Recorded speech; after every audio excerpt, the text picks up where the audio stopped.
صدر مملکت آصف علی زرداری نے فیلڈ مارشل سید آصم منیر کی بطور چیف آف آرمی سٹاف اور بطور چیف آف ڈیفنس فورسز تقرری کی منظوری دے دی ہے۔ وزیر اعظم شہباز شریف نے فیلڈ مارشل سید آصم منیر کی بطور چیف آف آرمی سٹاف اور چیف آف ڈیفنس فورسز تعیناتی کی سمری منظوری کے بعد ایوان صدر بھجوائی تھی۔ اعلامی کے مطابق صدر مملکت نے چیف آف آرمی سٹاف کی بطور چیف آف ڈیفنس فورسز 5 سال کی یہ تقرری کی منظوری دی ہے اور صدر مملکت نے air chief marshal Zaheer Ahmed Sidhu کی مدت ملازمت میں بھی 2 سال کی توسیع کی منظوری دی ہے۔ اعلامی کے مطابق ایئر چیف کی توسیع شدہ مدت جو ملازمت ہے ان کی مدت کی 19 مارچ 2026 سے شروع ہوگی اور صدر مملکت نے chief of army staff chief of defence forces کے کامیاب مدت ملازمت کے لیے نیک تمناؤں کا اظہار بھی کیا ہے اور کچھ مختصر چیف آف آرمی سٹاف نے اور چیف آف ڈیفنس فورسز نے بات کی۔ انہوں نے کہا کہ اب پاکستان ٹیک آف کرے گا یہاں سے، کوئی یعنی کسی کے ذہن میں یعنی غلط فہمی کچھ بھی نہ رہے، ہم ایک صحیح ٹریک پر جا رہے ہیں اور پاکستان بہت جلدی اب ٹیک آف کرے گا اور ترقی کی راہ منازل طے کرے گا۔ ویسے چل بھی اس طرف رہا ہے، بالکل ایسے ہی۔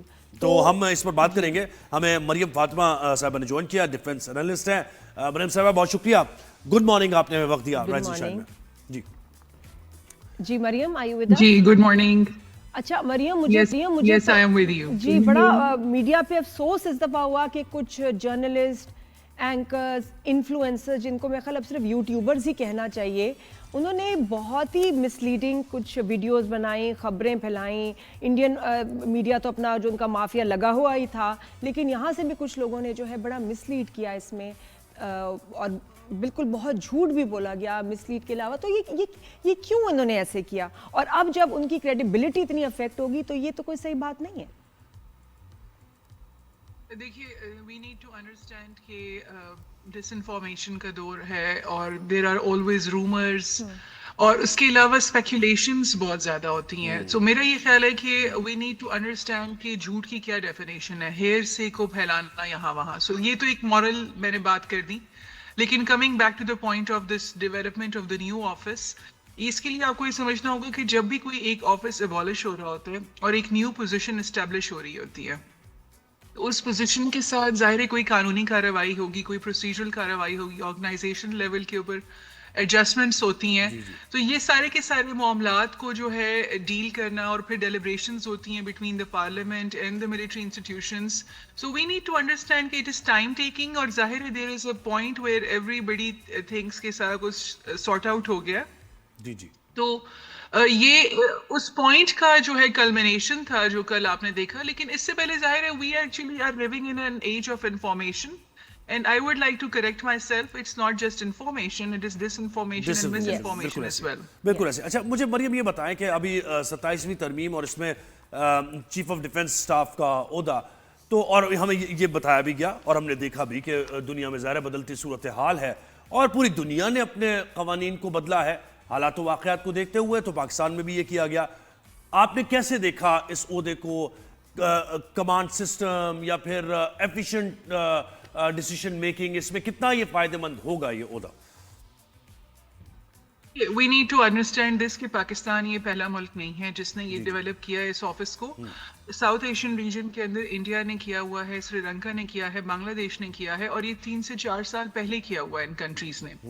اس کے علاوہ اگر آپ گلوبل لیول پہ دیکھیں تو ویتنام نے کیا ہے، جاپان نے کیا ہے، ٹرکی نے کیا ہے اور 1986 میں امریکہ نے کیا ہے۔ اس کو کہتے ہیں گولڈ واٹر نیکولز ماڈل، جس کے اندر جو ہے ایک آفس ہوتا ہے جو سویلین گورنمنٹ سے ایک سینرجیٹک کوہیزو انداز میں جو ہے ان کو ملٹری معاملات کے اوپر انفارم کرتا ہے یا ڈیسیجن میکنگ کے پروسیس میں انوالوڈ ہوتا ہے۔ So basically this is not a new model, this has already been in practice in South Asia as well and in the world as well. تو اس ماڈل کے اندر اصل میں اگر ہم اس کو میں ایک اکیڈیمک پرسپیکٹو سے بولوں، کیونکہ میں اکیڈیمک ہی ہوں، تو جروس ہیں ان کا تھیوریز ہے سول ملٹری ریلیشن شپس کے اوپر، اور انہوں نے ہمیشہ اپنی تھیوریز اور اپنی کتابوں میں یہ لکھا ہے کہ ہمیشہ ون وائس، ون سینرجیٹک کمانڈ اور ایک کوآرڈینیٹڈ جو پوائنٹ ہوتا ہے جس کے اوپر ملٹریز کو جو ہے سول گورنمنٹ سے اگر وہ اپنا ڈیل کریں اور ان کو انفارمڈ رکھیں یا ان سے اپنے ریلیشن شپ کو ڈیل کریں، تو that is actually the most effective one. اور ابھی ریسنٹ آپ نے کرائسس جو تھا انڈیا کے ساتھ، you have seen, all of you are aware کہ ہمارے تینوں چیفس جو تھے they were continuously meeting اور وہ آپس میں باہمی صلاح مشورے سے مطلب چل رہے تھے اس سارے معاملے میں. اور بلکہ ایک اور پرسپیکٹو یہ بھی ہے کہ جو ان کی ہائی کمانڈ ہوتی ہیں جو کہ پچھلے چیفس ہوتے ہیں جنہوں نے کامبیٹ کا ایکسپیرینس لیا ہوتا ہے, تو ایک عام جو ہے روایت یہ ہے کہ ان سے بھی مشورہ لیا جاتا ہے کرائسس کے ٹائم پہ. وہ بھی ان ڈیلیبریشنز کا پروسیس ہوتے ہیں کیونکہ ان کا تجربہ ہوتا ہے اور تجربے سے فائدہ لینا ہوتا ہے. تو اب سارے معاملات میں آپ کو پتہ ہے کہ ٹیکنالوجیکل ایڈوانسمنٹ ہو گئی ہے, گلوبلائزیشن کا دور ہے, وار کے جو تمام پیراڈائمس ہیں وہ شفٹ ہو چکے ہیں in favour of more traditional نہیں رہا بلکہ ابھی نان ٹریڈیشنل ہے اور زیادہ ٹیکنالوجیکلی ایڈوانس انٹیگریٹڈ سسٹمز ہیں. سو آئی تھنک کہ اس کی ضرورت اس لیے پیش آئی کہ اس سارے کانفلکٹ میں اندازہ ہوا کہ ہمیں سینرجی کی زیادہ ضرورت ہے, کوہیزو ملٹری نیریٹو, کوہیزو ملٹری ڈاکٹرنز کی ضرورت ہے. جی بالکل, اب تو وہ survival of the smartest and strongest کی بات ہے. آپ بتائیں کہ اس ماڈل سے دنیا کو پاکستان کی ڈیفینس اور سیکیورٹی اسٹرینتھ کا اب کیا امیج جاتا ہے؟ دیکھیے پاکستان کا الحمدللہ میں بہت ہیوملٹی کے ساتھ یہ بات کرتی ہوں کہ ہم لوگ جو ہے اور ہم لوگ آلریڈی وار ریڈینس کی سچویشن میں ہوتے ہیں کیونکہ we have enemies next door to us جو کہ ہمیں بلیٹنٹلی جو ہے تھریٹن کرتے ہیں, ہماری سیکیورٹی کو کمپرومائز کرتے ہیں. تو پاکستان جو ہے اپنی سیکیورٹی کے اوپر کمپرومائز کبھی بھی نہیں کیا ان سارے سالوں میں جب سے پاکستان بنا ہے. لیکن with development of this office we will see کہ اس کی افیکٹونیس کتنی جو ہے وہ ہمیں نظر آئے گی کیونکہ ظاہر ہے آئی کی ناٹ پریڈکٹ فیوچر.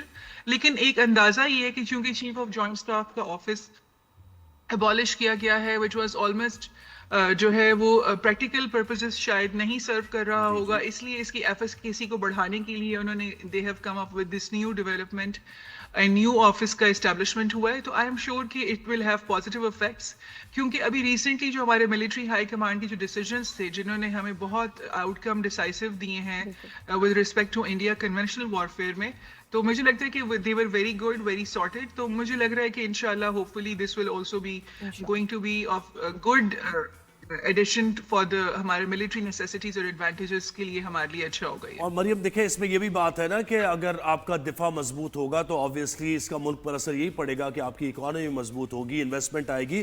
تو اس کانٹیکس میں ذرا ہم گفتگو کو اگر لے کر جائیں تو سول ملٹری تعلقات سے متعلق آپ بتائیں کہ یہ جو سینرجی کی آپ بات کر رہی تھی, کوہیسونیس کی بات کر رہی تھی, تو یہ بھی آپ آنے والے وقتوں میں دیکھ رہی ہیں کیونکہ بہرحال اکانومی کو ظاہر دیکھنا ہے, دیگر معاملات بھی, انویسٹمنٹس کے معاملات کو دیکھنا ہے, آپ نے لوگوں تک بھی یعنی اس کی ثمرات پہنچانے ہیں. تو یہاں بھی کوارڈینیشن آپ دیکھ رہی ہیں مزید آگے بڑھتے ہوئے, جیسے آرمی چیف نے کہا بھی کہ مزید پاکستان یہاں سے بس اب ٹیک آف کرے گا اور بہتری کی طرف جائے گا تیزی سے. جی سو تھینک یو, آپ نے یہ سوال پوچھا, یہ بہت ضروری سوال ہے. دیکھیے فوج کا صرف کام نہیں ہے کہ وہ معاملات کو درست کرے اور سیکیورٹی کو جو ہے انشور کرے کنٹری کے لیے. دیکھیے ایک طرف سے ہے کنونشنل وارفیئر, دوسری طرف سے ہوتی ہے a symmetric warfare. A symmetric کے اندر پوری سوسائٹی, ہماری سویلین گورنمنٹ اور ہماری سویلین لا انفورسمنٹ جو ہوتی ہے ایسپیکٹس اس کے, وہ سب کو ایک سینرجی کے ساتھ کام کرنا پڑے گا.